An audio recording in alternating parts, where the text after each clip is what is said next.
Good afternoon. This is the Thurston County Board of County Commissioners for September 18, 2018. I'm Commissioner Bud Blake, Chair of the Board this year. I'd like to start off by doing a few introductions. To my left is Commissioner Gary Edwards. To my right is Commissioner John Hutchings. To his right is Labanita Bowmar, Clerk of the Board. To her right is the Acting County Manager, Martin Casey. Martin Casey. We all do it. We all do it. With that in mind, I'll ask Commissioner Edwards to lead us in the Pledge of Allegiance.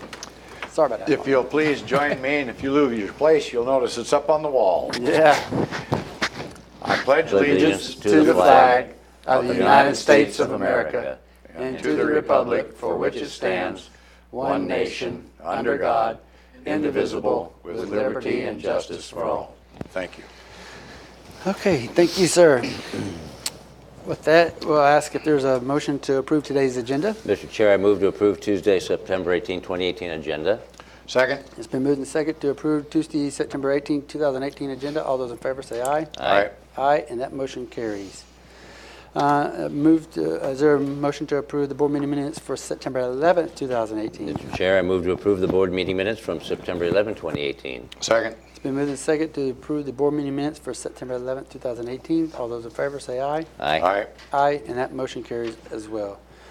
Well, today we have a fairly packed schedule, but we're going to go straight to the opportunity for the public to address the board. And before I do the house rules, I just got to say that the speaker that comes to the podium only has 3 minutes to address the board, and you cannot donate that 3 minutes to another person. The board reserves the right to restrict any person's opportunity to address the board for such as lewd or offensive or unreasonable conduct. We ask you not to do that. Any kind of outburst, no commercialization of any sort, such as for profit or what have you. Of course, anything that's hateful or defamatory, we're not going to allow. One last thought thing is that if there's any remarks about any land use permits or similar matters that could be eventually come before the board on an appeal, we'll ask you politely to stop there so that we can re-traffic that or re-put that, schedule that at a later time so that when we have that appeal that you are at the right place at the right time doing the, we can hear you in that way. And then I'll turn to Martin if he has a comment. Yes. In addition, there is no electioneering regarding candidates or ballot measures allowed during public comment. Great. So the house rules go like this. On the right, you'll see the clock in Labanito. I'll put the 3 minutes up there. When the 3 minutes count down to zero, you hear this kind of sound. We ask you to kind of stop there, but if you're midstream of a thought, we want you actually to finish your thought, but I'm going to kind of give you some prompts or hints to finish up your thoughts, and so we keep it right at 3 minutes as much as possible. So when you come to the podium, we ask you to give your first name and last name, and generally where you're at in the county for the record. And so with that in mind, it's a first come, first serve as a sign in, but if you want to speak and you didn't, and you've changed your mind, and I'll ask you to raise your hand if you're in the audience after we go through this list right here. So the first person I have is Mr. Steve Tilley. He's doing his phone. I call it mid-phone. Hello, Steve. How you doing there? Hi, Steve. Can you raise the mic just a tad? Yeah. There you go. All right, go ahead. The floor is yours. Thank you. My name is Steve Tilley. I'm representing Justice Not Jails. Oh, she got it. I urge you to implement a system-wide ongoing management of Thurston County's criminal justice system. As a member of the Treatment Sales Tax Advisory Committee, I've learned that criminal justice is a complicated system. Police, prosecutors, defenders, and the courts all work hard to keep us safe. But while violent crime is down, Washington still has one of the highest property crime rates in the country. Over 2/3 of the county's discretionary money already goes to criminal justice. Even if the solution were more police, prosecutors, defenders, or judges, the money just isn't there. We must be smarter about spending the money we have. I'm impressed with the steps the various departments have taken, but more can be done. Each time the TST committee reviews program funding requests, we find that some aren't spending all the money they have, that some aren't working up to capacity, or they could be better coordinated. This isn't a criticism. Every complicated system has to continuously evolve and improve. The TST program has a full-time administrator and data manager to track spending of $7 million a year. Each program sets goals, and then we measure progress and help them find ways to improve. However, the county spends 10 times more than that from the general fund on criminal justice, and there's no system-wide oversight. You rely on recommendations from programs that have a vested interest in protecting their own turf. Justice Not Jails recommends using TST model and hiring a criminal justice coordinator. This person could help programs set goals and monitor progress and recommend where to invest your next dollar and where to economize. A program coordinator could also apply for government and private grants. A few years ago, I helped a contractor study the feasibility of a community corrections program here. The contractor knew how jail systems work around the country and how they relate to diversion and other practices that could reduce jail populations and recidivism without sacrificing public safety.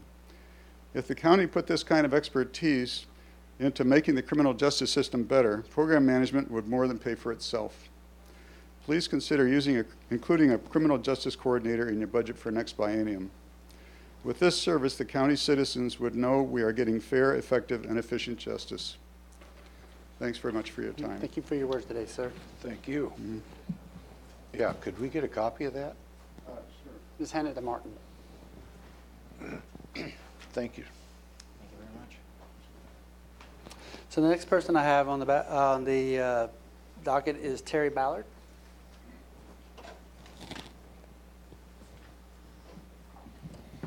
Good afternoon, Commissioners. My name is Terry Ballard.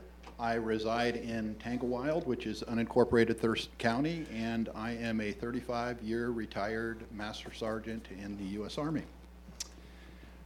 You all voted for spending $13 million to build additional jail facilities without seeking a vote of the people after campaigning about previous commissioners building a jail against the vote of the people. Is spending $135 million without the vote of the people for a new courthouse really appropriate again? So why are we spending a lot of money on to Thomas Architecture Studios to determine a site for the new court building without first a vote of the people? Are you implying that the people are too ignorant or stupid to make decisions about their own tax dollars to be spent? You all failed to resolve environmental issues you ran on in your previous elections. The pocket gopher one, you want to give money to special interests to purchase land costing tens of millions of dollars. Is exempting North Martin and West Black River off the gopher list a term used for not spending? I really think that not spending is not saving. Is a calculation used in saving $135 million when the county debt is still over $62.5 million? Salmon and fish passage. You want to spend millions on replacement culverts where salmon are not native species. What? You build it and they will come? Did you ever resolve the false report on the Pacific septic tank system failure, which should have been 0.2% rather than opposed to 14% to impose added fees using Art Story's own data? Since it was voted down, this only put a stay on the fee for an ordinance which continues to exist, especially in Tanglewild. Is Art Story still employed? So he can continue false reporting, which is a violation of RCW 42.20.040 and a gross misdemeanor. Lastly, Transportation Benefits District was created in 30 December 2014. In accordance with RCW 36.73.170, why are we still having a meeting for something that doesn't exist, that shouldn't exist and be closed down? Are we trying to justify a tax to, again, tax the crap out of Thurston County unincorporated, to which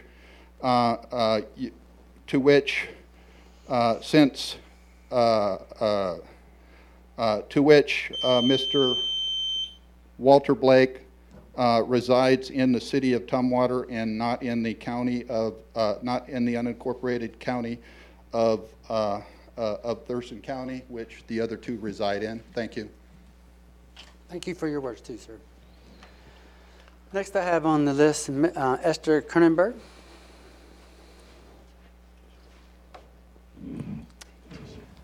Hi, I'm Esther Cronenberg from Cooper Point.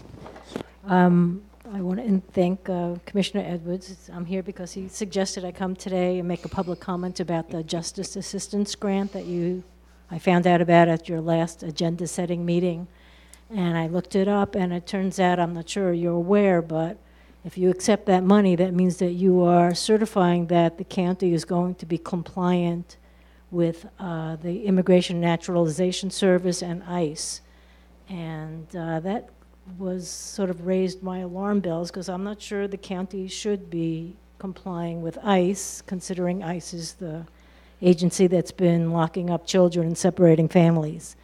I think that this is an issue that people don't know about. I only know about it because I looked it up, and I think there's a lot of people in the county, the Faith Action Network, especially since we know that Olympia is a sanctuary city, and that the governor also and the Attorney General of the state don't agree with that policy of ICE, that I think it's something that needs a little more time. I don't think you should push it through, and I would appreciate if you would extend the public comment on that so that people can know about it, so they know that if you do decide to go with it, through with it, that the public knows what it is you decided to do, because I think it would be of great interest to many people in the county and the city. So I hope that you will extend that public comment period. I believe it was only till the 24th. I looked it up on the county website. It doesn't say anything about being compliant with ICE. It just says what you're going to use the money for, and it's a pittance of money. It's $25,000. It's not very much to begin with. And it's not on the prosecuting attorney's website at all. So I would hope that, that's what I'm asking you, just to extend the public comment period so that the public knows, what's involved, and that you can get some meaningful feedback from the public before you decide to do that. Thank you. Thank you. Thank you for your words there. So that concludes the list I have here as far as those who signed in. Is there anybody in the audience, by a show of hand, would like to come to the podium to speak? Seeing no one, we'll move on. So next item we have here is the county manager's update, and I'll turn to Martin to see if there's anything he has to say. Just one item, Commissioners. In July of this year, the county instituted a countywide outdoor burn ban for commercial and yard waste burning. We just wanted to remind residents of the county that that is in effect, but it is expiring this Saturday, the 22nd of September, and after that, that burn ban will be lifted. In the meantime, recreational fires are still permitted, have been, and so just want to let folks know that is coming up. All right. Anything else? I don't believe so. Thank you. Any questions of Martin? No, thank you, sir. Questions of Martin? No. Okay, so the next item we have on the agenda is the consent items. We have consent items A through I.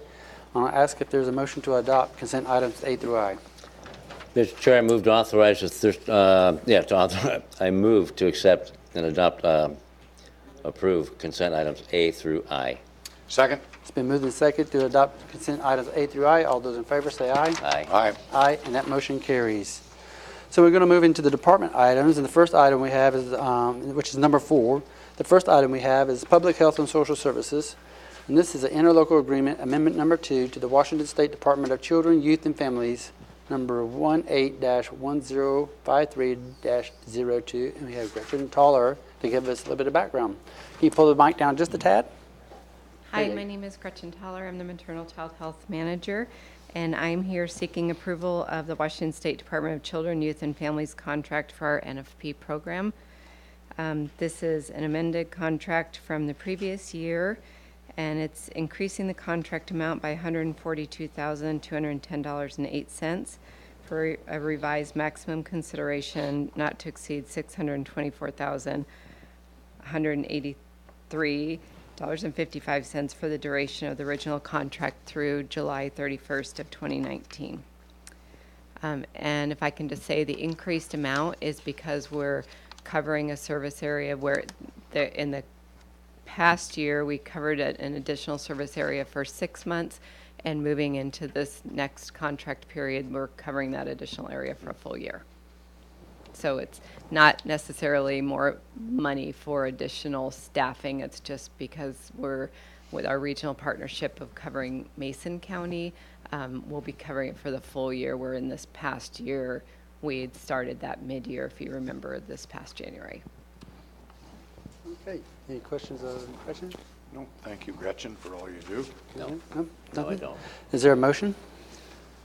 I move to approve interlocal agreement amendment number 2 to the Washington State Department of Children's, Youth, and Families, previously known as Washington State Department of Early Learning, contract number 18-1053-02, increasing the contract by $142,210.08 for a revised maximum consideration not to exceed $624,183.55 for the duration of the original contract through July 31, 2019, and authorize the Director of Public Health and Social Services to sign the amendment and any further amendments that do not revise the approved dollar amount or duration of the contract by more than 25%.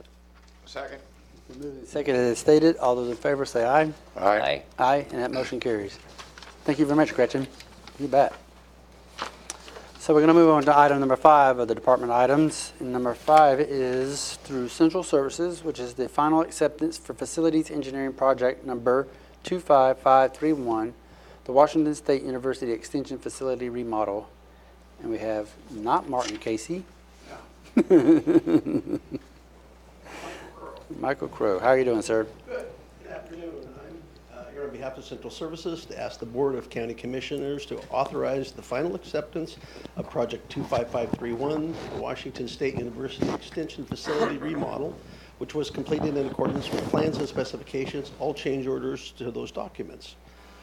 D&D Construction of Ording, Washington performed the tenant improvement beginning on August 24th, 2017, with final completion on January 22nd, 2018. All contract punch list items have been completed, all permits and certificates for the completion of the work have been signed off, and all systems have been inspected, tested, and meet all requirements of the approving authority and local ordinance. The final construction cost was $477,358.16, including Washington State sales tax and contingency. And if you had any questions, I'd be glad to answer those. Got the restrooms in over there, right? Yes, we did. Very good, sir. Never mind. No. No questions. Thank you, Michael. All right, is there a motion for this? I move to accept Facilities Engineering Project number 25531, Washington State University Extension Facility Remodel, as complete, and authorize the Director of Central Services to release retainage of funds once all legal requirements have been met. Second. It's been moved and seconded as stated. All those in favor say aye. Aye. Aye. Aye, and your motion carries. Thank you, Mr. Crow. Okay, so we're going to move to the next department item, which is Public Works. It's item number 6. It's a contract award for a countywide guardrail replacement Phase 1 of 2018, number 48316. And Mr. David Chain, so sorry, my bad, is here to give us some background. Yep. Good afternoon, Board of County Commissioners. My name is David Chain with the Public Works Engineering Group, and Public Works recently solicited bids from the Small Works roster in order to repair and replace damaged and substandard guardrail throughout the county. We have 4 locations for that. 2 of them are along Old Highway 99 at Oregon Trail Road and Scatter Creek near the 1090 city limits. Other 2 locations are Churchill Road and Evergreen Valley Road. The lowest quote was received from Dirt and Aggregate Interchange of Fairview, Oregon, in the amount of $54,954. Public Works staff is requesting permission to execute this contract, and if we get it executed, we expect the project to be completed by the end of the year. Open to Any questions there, David? And that's going to be the $65,944. Yeah. Is that the one? Yeah, that's with Got it. Okay, Percentage. thank you, sir. Well, you got that? Read the rest of the motion. I'm just making sure I was on the right one, Commissioner. No, David, I don't have any questions. Yeah. Okay, is there a motion? I move to award a contract for the county-wide guardrail replacement Phase 1, 2018, number 48316, to Dirt and Aggregate Interchange of Fairview, Oregon, in the amount of $54,954, and authorize the Director of Public Works to execute the contract and any change orders for this project due to unforeseen conditions only, not for changes in scope, up to 20% of the contract, $10,990, or an aggregate amount of $65,944. Second. Been moved and seconded as stated. All those in favor say aye. Aye. Aye. Aye, and that motion carries, David. Thank you so much. So we're still in the Public Works in terms of the department items, and that's 6B, which is to set a public hearing to consider amendments to Thurston Code Section 15.12, considering sewer and water rates and charges for Grand Mound, Boston Harbor, Tamashan, Beverly Beach, and Olympic View. We have Teresa Parsons here to give us a little bit more background.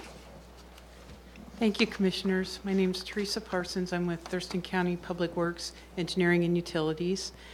And I'm here today to request that you set a public hearing to consider proposed amendments to Thurston County's Code Section 1512 concerning water and sewer utility rates and charges and other minor changes for Grand Mound, Boston Harbor, Tamashan, Beverly Beach, and Olympic View utilities. Annually, or actually now it's biannually, when we look at the budget, we also look at the need for rate adjustments in order to support the operations, maintenance, and improvements to the utilities. And we have come to the conclusion that we would like to request the commissioners review a water and sewer increase for, water increase for Grand Mound, Tamashan, and Boston Harbor, and sewer in Olympic View and Grand Mound, Tamashan, and Boston Harbor. That would be an increase of 5% except for Boston Harbor water. In doing a very thorough analysis of the rates, it has come up that we were not collecting enough to cover even maintenance and operations of Boston Harbor's water. And in reviewing those rates in comparison to the other utility rates, they are inordinately low. So that request is for 5%, or excuse me, a 20% in 2019 for Boston Harbor water and a 5% in 2020. And then we were also looking at some of the development-related charges in Grand Mound, and there is language currently in the code that ties those proposed rate charge increases to the construction consumer index as covered by the engineering news report, and that is in the 4.5% amount. So we have also sent flyers out to all of the customers and property owners in all of these utilities. We've posted the proposed changes and other information on the website. If this hearing date is acceptable, we will publish it in the newspaper, and we are following up with community meetings in each of the communities that have utilities. Any questions of Teresa? No, thank you very much. How about Yes. Teresa, when we send out the notice of the public hearing and you send out the information that's posted, or you send it out, but it's also posted on the website and such, Yes. to those affected, do we also put the information in there about what is being proposed percentage-wise? Yes. All of the proposed changes, all the rates that are affected in any language is posted on the website. In the community meetings, we're going to give handouts that have those proposed changes. In the community meetings, but ahead of time when we're notifying them? Yes. Do we put that out as well? What we did is we sent them out a notice that this is under consideration, that we're going to request this hearing. Okay. Gave them a link to the website, and then we post all of that information on the website. They can also come, call, email. We'll mail them all of the information if they want it. So far, everybody's just wanted to see the website. Okay, good, and all the information's there. I just don't want anybody to come in with different expectations and not knowing. Sure. Okay, thank you. Sure. Great. Is there a motion? Yes, Mr. Chair, I move to set a public hearing for Tuesday, October 9th, 2018 at 5:30 p.m.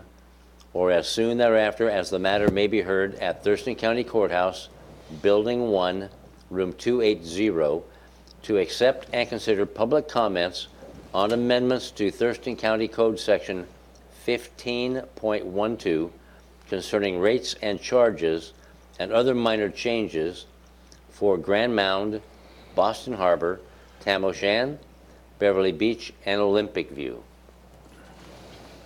Second. It's been moved and seconded as stated. All those in favor say aye. Aye. Aye, and your motion carries, Teresa. Thank you so much. Thank you. You bet. So we're still in department items, and this item is number 7, which is the commissioners and county managers items.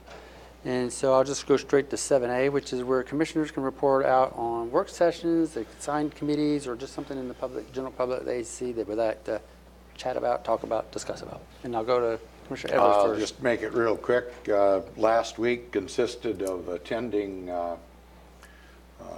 activities on shoreline management, meeting with the directors here at the county, salmon issues, salmon and orca issues, attending the Heroes for Housing lunch, gopher issues with constituents, and solid waste. And that pretty much used up the week. And I'm sure you can embellish on some of those because I know you folks were in attendance as well. Sure, at the breakfast.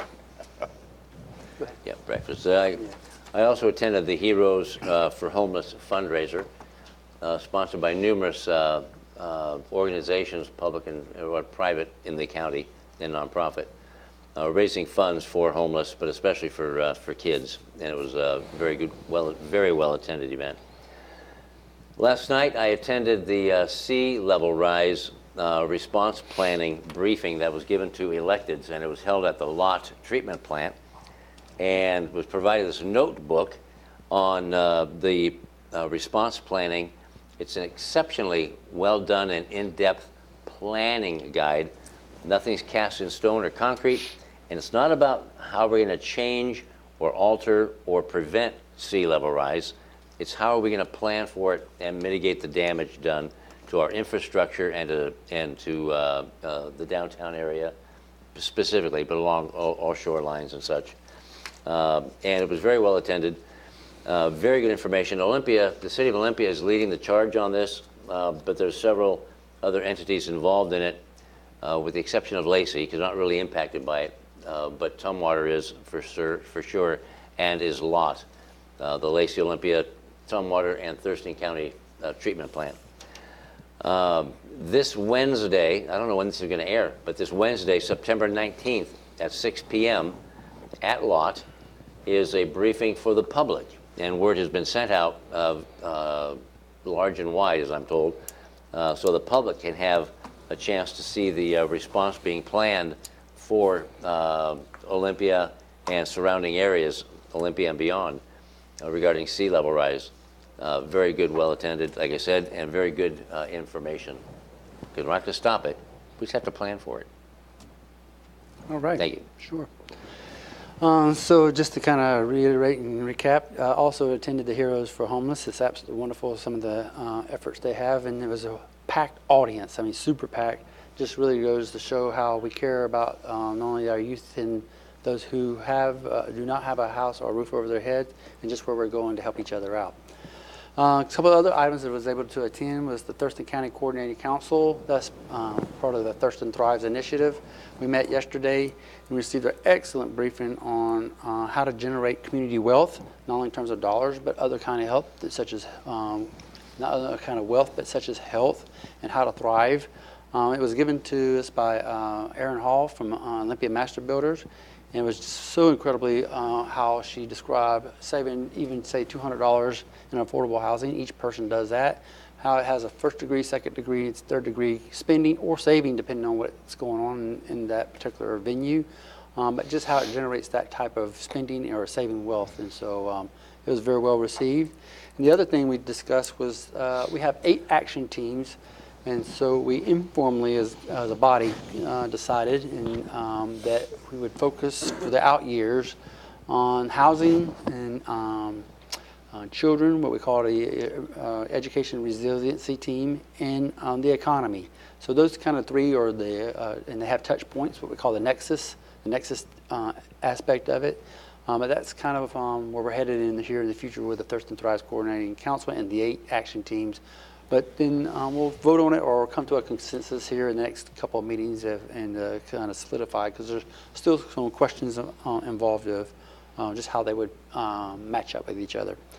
Also spent some time with the Olympia Downtown Association. It's good to see how the businesses and other entities within the downtown area are concerned about certain topics, especially traffic. Traffic's always one concern. The homeless issue is always a concern, the crime. But just to see where we can help, especially when it comes to health issues, as the Board of Health members, we can facilitate certain issues to help out on basic needs as far as health concerns, and we really love having an ear to some of the things that the ODA or the Olympia Downtown Association is talking about. And finally, or actually 2 more items, I chair the Housing Action Team. And last Wednesday we talked about the 5-year plan, and that was just adopted, and we set out some tasks for each one of the sub-teams. And so that's kind of in preparation for the 2019 year. And then some of the priorities that we're going to be focusing on here in our next discussion will be setting the priority list and just how that might look as far as funding and how it coordinates or collaborates with the 5-year plan. And finally, I think we all 3 visited at some point in time. We visited the Panorama just to have a meet and greet and say thank you and the community as a whole at the Panorama. It's always a pleasure to go over there to listen to the music, the food, and the stories, and just to kind of give some time to those who have fostered a lot of goodness in this county. And so with that in mind, I'll turn it over to Martin to see if he has any calendar issues. Well, Commissioners, you do have quite a few things on the calendar. Yeah. After this meeting today, starting at 3:30, there's a meeting of the Transportation Benefit District Board here in room 280. And then this evening, starting at 5:30, you're holding a public hearing on the 2018 Open Space Tax Program applications, and that's also here in room 280. Tomorrow, Wednesday, September 19th, you have several briefings and activities on the agenda, starting at 9 a.m.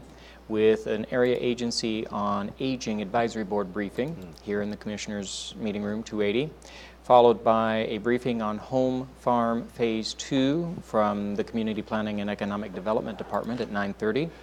At 10, there's a briefing on the Climate Mitigation Plan Phase 2 agreement. And at 11, you're meeting here again in 280 for a update session with representatives from Superior Court. Over the noon hour, you have a meeting here in 280 with the elected officials of the county. And then at 2 o'clock, there is a Planning Commission update briefing, again here in room 280.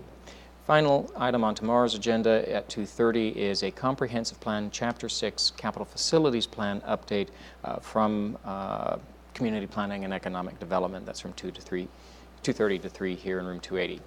On Thursday, it lightens up a bit. You have at 1 o'clock in Mason County, the Thurston Mason Behavioral Health Organization has their board meeting. And then on Friday, some of you are attending a meeting of the South Thurston Economic Development Initiative, and I don't have the location on that, but that's scheduled to begin at 8 a.m.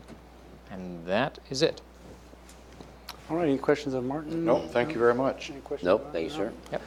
Okay, so that brings us to the point of adjourn. So with that in mind, is there a motion to adjourn? I move to adjourn the BoCC meeting of September 18, 2018. Second. It's been moved and seconded to adjourn the Board of County Commissioners meeting for September 18, 2018. All those in favor say aye. Aye. Aye. Aye. That motion carries, and we are adjourned.